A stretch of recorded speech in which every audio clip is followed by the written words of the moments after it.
What city and country you were born?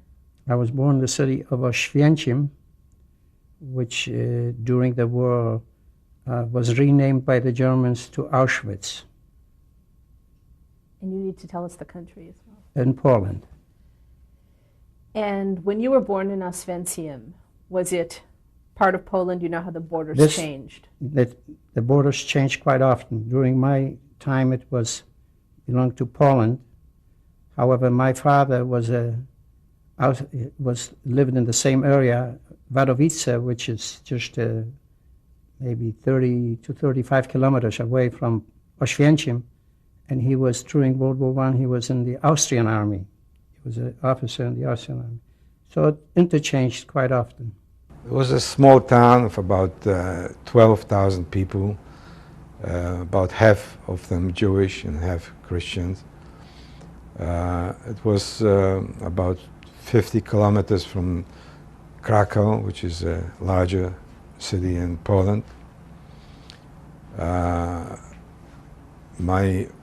The family from my mother's side, they were from generations back, born in the same town. And it was a quite little town. Everybody knew each other. We went to the same schools, or to cheder or yeshiva later on.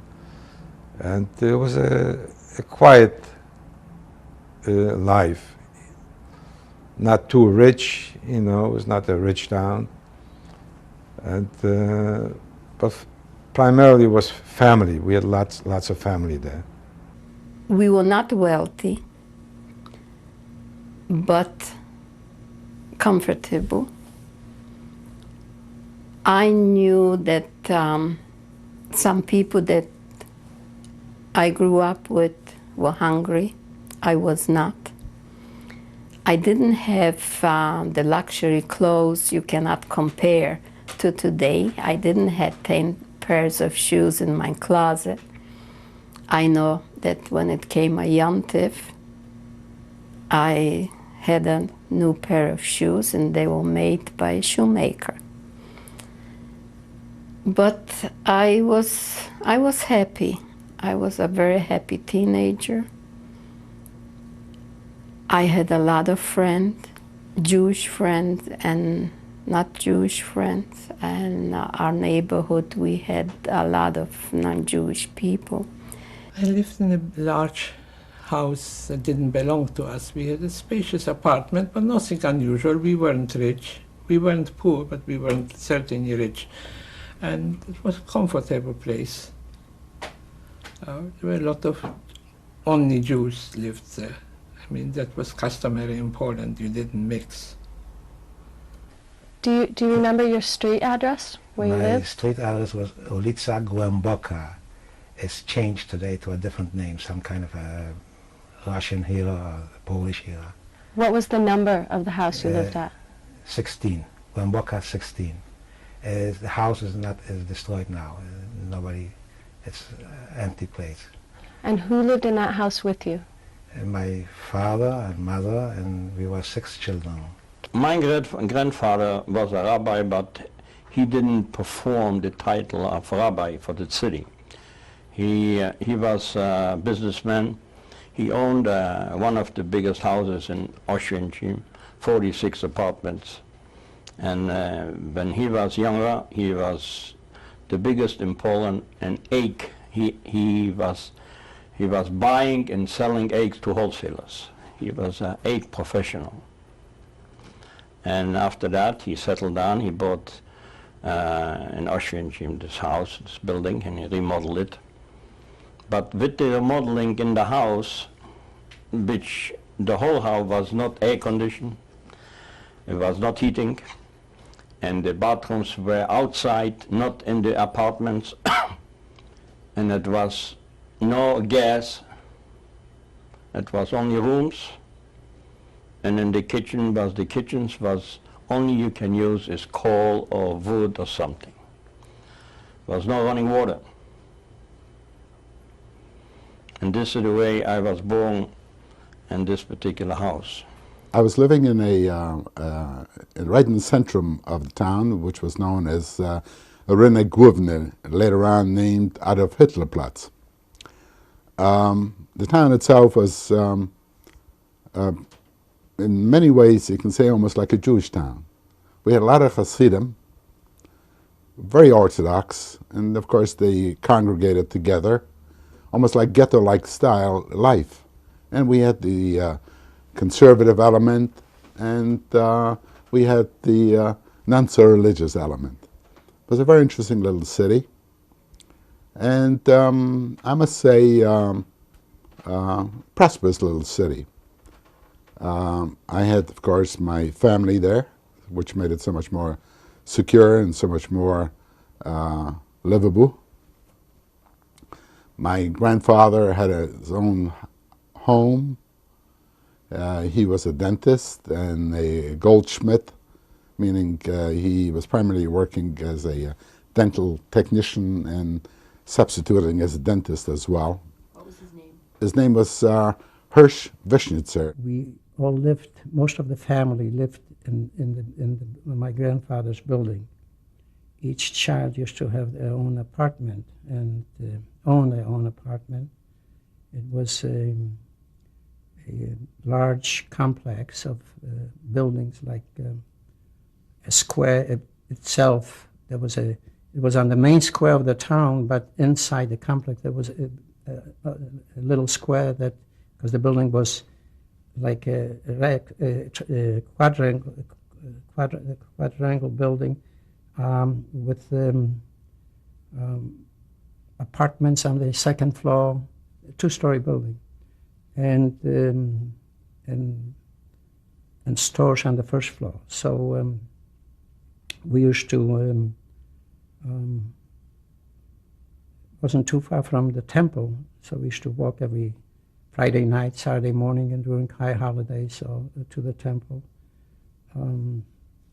My grandfather used to wear a top hat, and everyone, he purposely walked diagonally through the main square so that everyone would bow and pull their head and say, Good Sabbath, Mr. Enoch, Good Sabbath, and was well known in the community. There was one street that was all the synagogues except the synagogue that we belonged at, in the back of the house where my father's father lived. That belonged to my grandfather, the building too. And like I told you before, they burned down all the shuls. But now my cousin from my father's side, my father's sister's son, built up back the synagogue where we belonged to. Over there where the shuls were, the name was named after a Jewish hero, and his name was Berek Yoselevich. And probably people who know something about history, so know also about Berek Yoselevich. And over there was probably 7 or 8 synagogues. One was the main one, a big one, and just the other one was like Bes Medrash or Stiebel or something like this, you know. Which shul did you go to? My uncle, the middle brother from my father, was in Bes Medrash Gabai. So we were over there in the shul. And my bar mitzvah was in the shul, the big shul. Something my father had some misunderstanding with his brother, and he wanted to have a little larger because bar mitzvah is bar mitzvah. I like to invite more people, and Bes Medrash was not so big, so we have my bar mitzvah in the big shul. We was members from a shul also from our family. They calling it the Schenkers Stiebel. And the name was Schenkers, and he gave the whole building, he gave for these people, for the congregation. He gave it free away. He didn't charge anything for it. My father belonged to the Radomska Hasidim. The Radomska Rebbe didn't live anymore in Radomsk, but he moved after the First World War, he moved to Sosnowiec. And Sosnowiec was just about 30 kilometers away from Auschwitz. The Radomska Stiebel. And the Stiebel. Yeah. Do you know what happened to the Stiebel? It's still standing, because when I was in Oświęcim after the war, I saw it still there. Almost most of them, except the synagogue. The main synagogue in Oświęcim is destroyed, they're burned. But all the other synagogues, they're all standing there, they're there, but they're not synagogues anymore. Some of them have like warehouses, some people live in there, but it's not synagogues anymore. In our congregation, in the religious Jewish people, we start school when we was 3 years old. And I started before because my father teach me.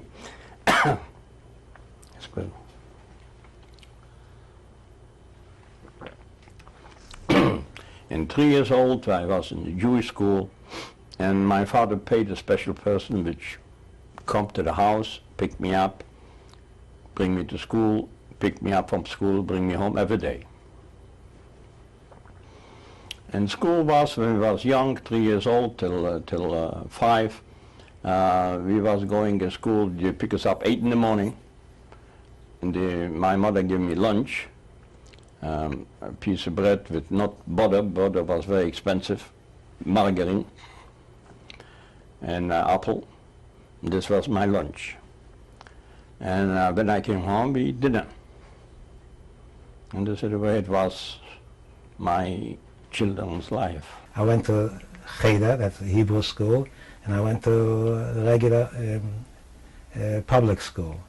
And the public school, everybody had to go to the public school, except the rabbi's kids were exempt from going to the Hebrew school. After that, I have got a special teacher, which I was going every day for an hour and a half, not too far, but it was two streets from our house. And my father paid for it, and she teach me I should pick up more from the Polish school. She, because I got 2 schools, a little bit too much for a child like I am, but I got a good head, very good. I used to have, now I don't know, but I still have. And we was doing all the time like that till I finished the school till I was 13 years old. And I was going to schools every day. Normally, Friday night I meet my friends, and Saturday I meet my friends, but during the week I've not got time even to play, because when I go from one school to the other one, and after I come home, I eat something. And I must go to the preparation teacher, which prepare for me for the next day, all kind of questions, and was busy all the time. It had no name. It was just a public school. It was on Kościelna Street. Kościelna, that means the Church Street. Boys were in separate classes and girls were in separate classes. It was, I think, in 1926 when I started. It was the first time I went to school. And I remember when I went the first time, it was the first grade was going from 1 to 4 o'clock in the afternoon. And my mother took me to school. I must have been a little kid, and she was afraid me to go by myself. But, so she took me to school, and when I came in at the school, we were, it was about 50 kids. 40 kids were Jewish, and 10 were Gentile. And when they come in, we stand up, they tell us to stand up, and all of a sudden they started to say the prayers from, cross themselves and all this. I never knew, I never heard of that, and I never knew that here. And I came home after when I went to school, so I stood. When I came home from school, I told my mother what happened, and she asked me, what did you do? Nothing, I just stood there. I wouldn't even know how to say all those prayers. She said, that's what you're supposed to do. You stand there and let them say the prayers. And when I was 11 years old, they sent me to the Bobova Yeshiva. Bobova Yeshiva means, like here you go in a high school special. This is, and the rabbi was a cousin of mine, Reifer. He was the head of the yeshiva. He was the head rabbi of the yeshiva. And he prepared for me for the bar mitzvah for 13 years old. And he teach me 2 years, from 11 till 13 years. I was very religious down there. Sometimes I played, we got a group later on, people, football, soccer, we calling it football, but it's soccer. In Poland we call football soccer. This I played when I was older, see. But also with the pious, but I made it smaller. We played hide and seek. I was with my friends, we used to play soccer, but we didn't have a ball. We had the soccer ball was made out of old socks, and made a ball, and that's what we played with. With Jewish, with Polacks, but all together we play basketball, we play handball, and a little bit soccer too, you know. That's so we play all together, you know. It was not like Jewish play separate and Polak separate. I like doing my own things. I like to go fishing. We had this beautiful little river, and I used to go fishing, sneak out, sometimes even skip school and go fishing with a friend of mine, a neighbor who didn't like school at all. So he was always the strong influence to play hooky. But I maintained a fairly good, academically, a fairly good score, with the exception sometimes a little misbehavior. So my father would be called to school, and all I had to know is that my father's coming to school. That was the end. He didn't need to do anything, just look at me. And that took care of me, but good. And he used to basically do the kid stuff, play games, a variety of different things, cowboys, Indians, and cops and robbers, the usual things as a kid would do at my age. And of course mischievous as well. So, Did you have any non-Jewish friends? Yes. Matter of fact, this fellow I was just describing, who didn't particularly like school, he was non-Jewish, and he used to love to go fishing, and he was my fishing partner. But I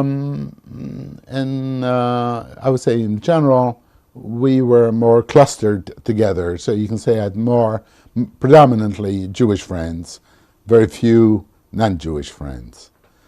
My mother used to sing for me. We used to read. She used to read for me. I used to read to her. I never went to the movies. They wouldn't let me go to the movies. A girl is not allowed to go to the movies. There was the Fiddler on the Roof.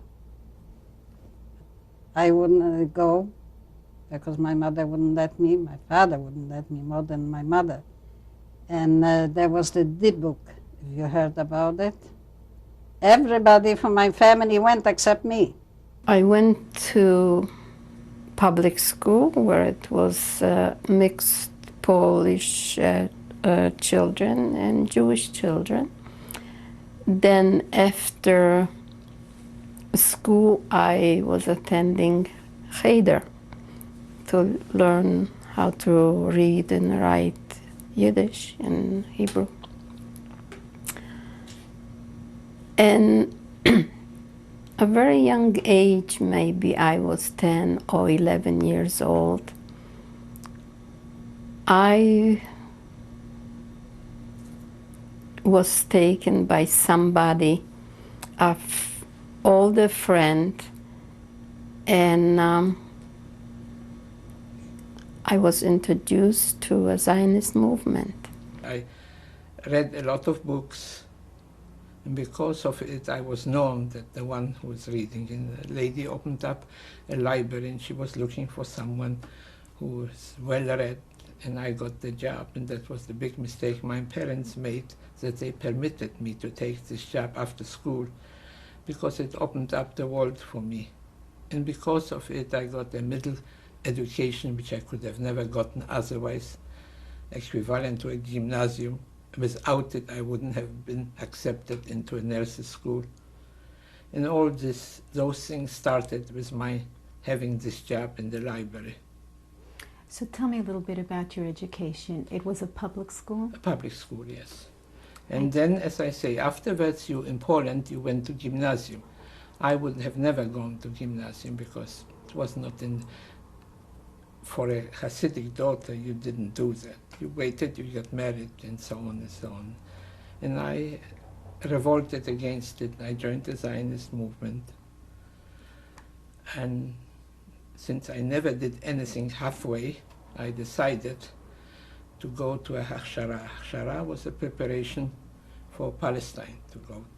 And in order to go to a Hachshara, I had to run away from home because I could never get permission for it. My father was severely punished for it. He wasn't permitted to come to the shtibul where he belonged, and the whole thing was catastrophic completely. But I never regretted it because I did what I felt is important. I wanted to make a mark with my life. I really feel that I grew up there. I belong there and I worked there with my heart and soul. I was really a dedicated member in that Zionist movement. What was the name of the organization that you were part of? Agudat Nor Haivri, and then they split, and it was Akiva. First, when I was on the Hachshara in Bochnia, near Krakow, Oleg Libeskind, who was in charge of the kibbutz, the whole country, came for a bikur, a visit, and I spent the whole night talking with him that I ruined my parents and come here with so many people who are just opportunists. The only reason why they are at the Hachshara is because they want to get a certificate to go to Palestine, but basically they don't want to change their ways, they don't want to be re-educated, and what am I doing here? Why I don't belong to people who are opportunists, young. And it must have made an impression on Oleg Libeskind, because when I started coming, while I was getting medical attention, I started coming to the office. And slowly but surely I started helping them. My sister convinced my parents that I'm not bad, they should permit me to come home for a holiday, which I did. I don't remember if it was Passover or the Rosh Hashanah. And while I was there, I got a letter from our Maskirut HaReshit from Krakow that hereby I am ordered to come to work in the office and not to go back to Hachshara. And that's how my main career in the Zionist movement started, which made me stay in Poland, because really I was entitled to go to Palestine, but I was needed there, so I stayed in Poland, and that's where the war started. I would say beginning of 1940, I don't remember the exact date, and we were still living in Oświęcim. And the street where we lived was leading right into the camp. And one day they told us nobody could walk out into the street, nobody. And we saw military cars passing by, and in one of the cars was Himmler. How did you know it was Himmler? People that knew him from pictures, or whether they told us that this was him. Where was he going? I presume he was going to the camp, to the future camp. The camp is Auschwitz. Auschwitz. When the camp was being built, did your hometown watch it being built? Yes. As a matter of fact, I worked in the camp, and I was going home every day, but we didn't know what we were building. So there were barracks there already, because before the war there was the military barracks there, military personnel. And so I guess they wanted to enhance it or build more barracks, so that's what we were doing. What were you told was being built there? We weren't told anything. Every morning they we had to assemble at the certain place, and then we were escorted towards the camp, and then in the evening we went home. How did that come about? How did the Germans come into your town? How they came to the town right, I think either the first or second day after the war started, because we were just a few kilometers away. So they came just like to any other town, not particularly because it was Oświęcim. I doubt they knew already at that time there's going to be a camp over there, but eventually they picked this town. It was a town where the trains came from all different directions there. So I guess this was suitable for them. Who was asked to work in the camp? All the young Jews. Boys? Boys. And how old were you at the time? 14 to I was 15. And how long did you work there? A couple months. But one day on our street, we saw prisoners in the uniform, in the striped uniforms, and they were like measuring the street, and they were speaking Polish. They were from the Polish intelligentsia, like engineers and professionals. And my mother gave me a sandwich, and I went out and I threw it, you know, so nobody, when the SS didn't see, I threw it over them. They picked it up, because we knew that they must have been hungry. These were Polish prisoners. And then what happened? Then they took all the Jews. We lived like in the suburbs of Oświęcim, which the camp was in the suburbs too. And they took all the Jews from the suburbs and they took us to the main town. And so it was sort of like a ghetto. And we were there a few months. And then they took all the Jews and they sent about 20 or 30 or 40 kilometers away to two different towns. To Sosnowiec was one that we went to, and Będzin, another town. And over there they made a ghetto. In the beginning there was no ghetto, but later on they made a ghetto.